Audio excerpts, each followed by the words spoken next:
Hello everyone and welcome back to my channel. Today I am showing you how this girl saved over $100 probably on shower invitations, and y'all know I'm cheap, so that is exactly why I did it. I don't have time to be going to these wedding websites and spending hundreds of dollars on things that are eventually just going to get thrown away anyway, so I decided to make them myself.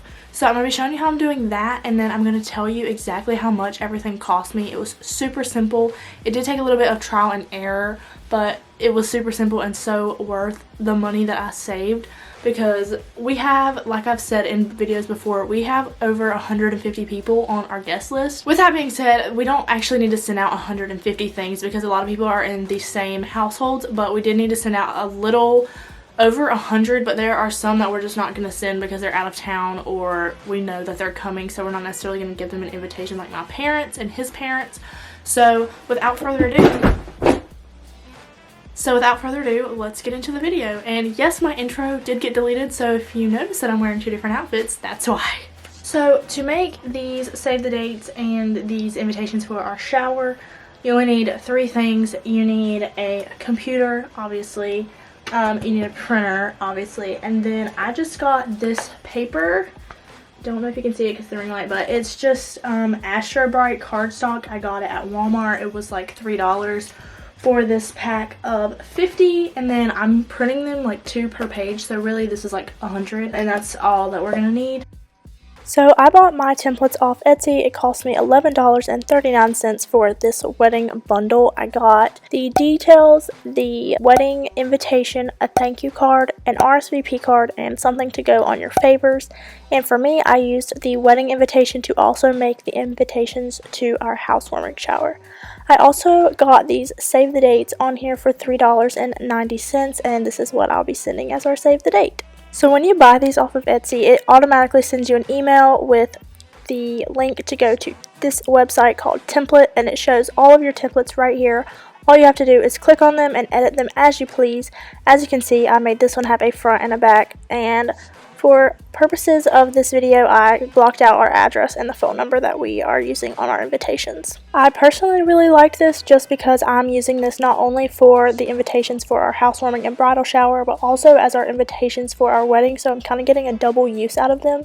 And it was super easy to use, super easy to customize, and the flowers on here are even the colors that we are using on our wedding, so that is honestly the real reason that I picked them, but they were so easy to use and I'm so glad that I bought them. They were super cheap, so it was definitely worth it. Once you're ready to save what you have done, you can go up in the right hand corner and it says download. Once you click that, you get the option to save as a PDF, a JPEG, or a PNG. You can click on each one and then pick what size paper you're using, and it will also tell you which is best for what type of printing, so that was really helpful because these I'm printing on a home computer, but the other ones I'm printing at a store. And once you save it, it'll create it, and then you just have to download it to your computer and you are able to use it for whatever you want. So basically my plan is to just print them using my printer on these pieces of paper. There's 5 different colors. There's a neon pink, a peach color, and then there's like a bubblegum pink, and then there's 2 grays. I'm probably not going to use the bright pink just because I don't think it's going to match the flowers. When I first did this, I had like pink flowers on it and I thought that this would match better, but then I changed it to our colors, so we'll see how this works out. But basically, I'm going to put the housewarming shower invitation on here, front and back, and then we're just going to cut them straight down the middle. So that's how we're saving money. This was literally $3, and then the template for our save the date was $3. And then the wedding bundle was only $11, and it came with like 5 or 6 things. So really that probably only cost me like $2, not counting the printer ink. I have about $5 or $6 in the housewarming shower invitations. The save the dates I am going to get printed, but I'm going to get them printed at like an Office Max or whatever. I think it's going to be like $60 just because I didn't want I was going to print them at home, but I didn't want the picture to like mess up or be pixelated because I printed it on a printer at home instead of getting it professionally done, because we did pay a lot of money for these pictures, so I want them to look good when people hang them on their fridge, obviously.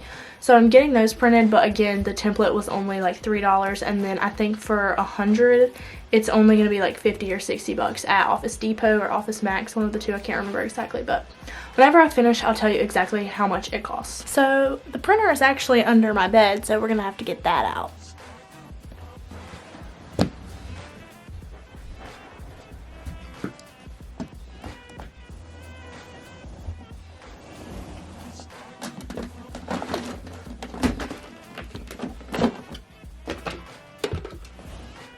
My mom and I set everything up in the kitchen on the counter. We put the printer and my laptop up so that we could see everything and we would have plenty of room to do our little trial run and print the rest.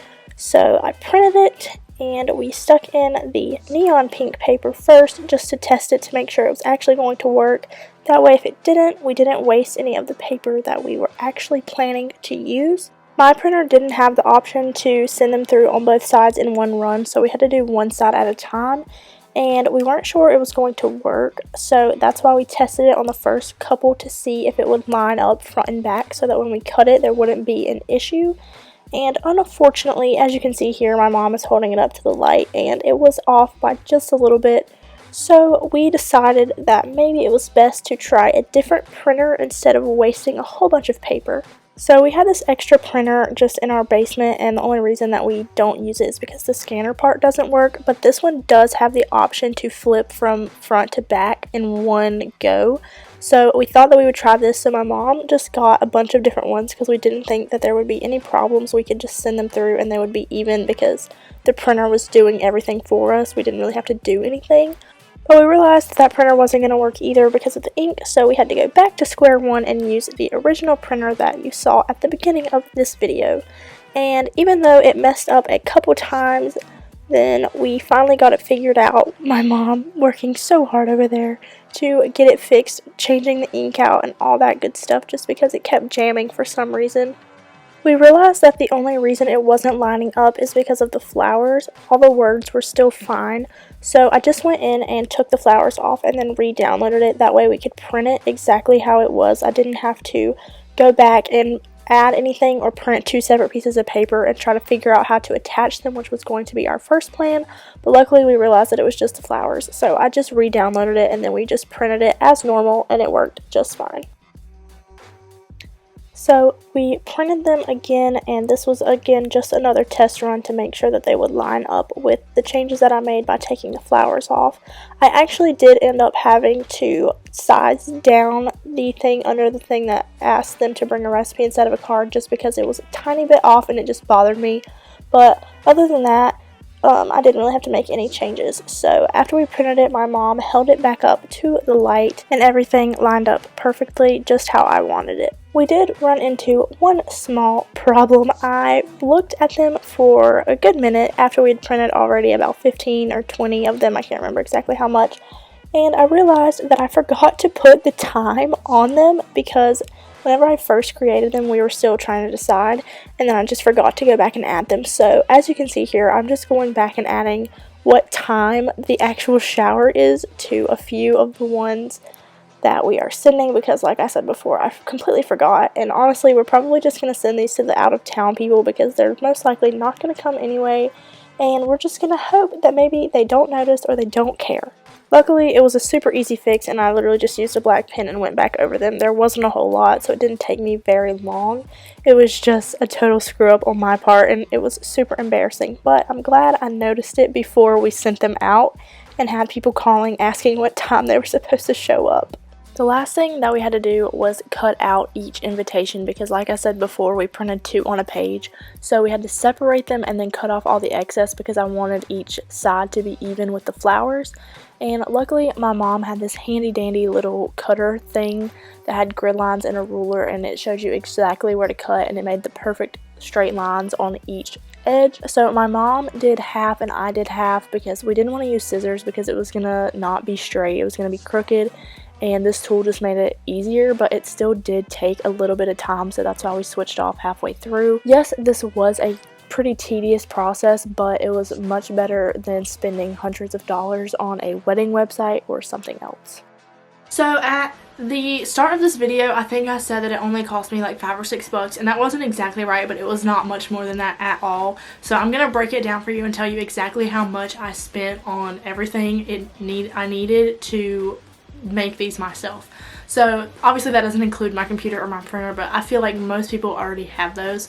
So as I told you before, I bought the templates on Etsy and I bought a big bundle, and it was like $11 and some change, and I got 5 different things. So I just divided that out. It equaled $2.28 per thing that I got with that template. So for the template for the invitations that I used, it was only $2.28, which is super cheap. The next thing that I got was those packs of paper, and since there were only 50 sheets and we weren't using the bright pink ones and we needed a couple for like trial and error, I ended up buying 2 packs of those, and they were $3.97 a piece.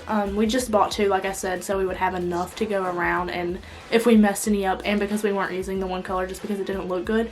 So we did buy 2 of those. So 2 of those ended up costing us $7.94. The ink, yes, that can be expensive, but we already had it and we don't use that printer for anything else, so we needed to use it before it dried up. Ink is usually like $40-50 depending on what kind you get, I think, unless it has went up. But I didn't have to pay that, so I didn't include that in my price, but I can include it for you guys so you can see the difference. So in total, with the 2 packs of paper and the template off Etsy, I only spent a grand total of $10.22 on 100 invitations. I haven't done our save the dates yet. I'm going to make that a whole separate video, but I only spent barely over $10 for 100 invitations. And I was originally going to buy them on like a wedding website, but since I needed so many, those were almost $1 a piece, so that was going to cost me like $100 just for shower invitations, and I just could not fathom doing that because I'm so cheap, and like I said before, they're eventually going to get thrown in the trash, so there was no reason for me to spend that much money. So yes, a grand total of $10.22, and if you didn't already have the ink and you needed to buy that, obviously it's going to cost a little more. It's going to be $40 or $50 more, but still, for the amount of people that we had to send an invitation to, it would still have only been like $50 or $60 compared to 100. So I just saved myself well over $90, and now I don't have to wait for them to be shipped to me and then wait even longer for them to get sent out. I can literally just send them out whenever I'm ready to send them, especially now that the mail is so crazy. So that is also a really good thing because our shower is in a little less than 3 weeks, and I wanted to make sure that I had plenty of time to get them to them. But I'm also going to bundle the invitation and our save the date in the same envelope to, again, like I mentioned in my last video, save on postage. So I'm going to do a whole other video on how I'm making our save the dates and how much that cost me compared to buying them on a wedding website, but that will be next week. So if you enjoyed this video, make sure you give it a thumbs up and subscribe down below. I'm going to be doing a lot more wedding content and house content, especially on how we're saving money because we don't have a ton of money to spend. So I hope you enjoyed this video, and there will be a lot more to come. So I will see you guys next week.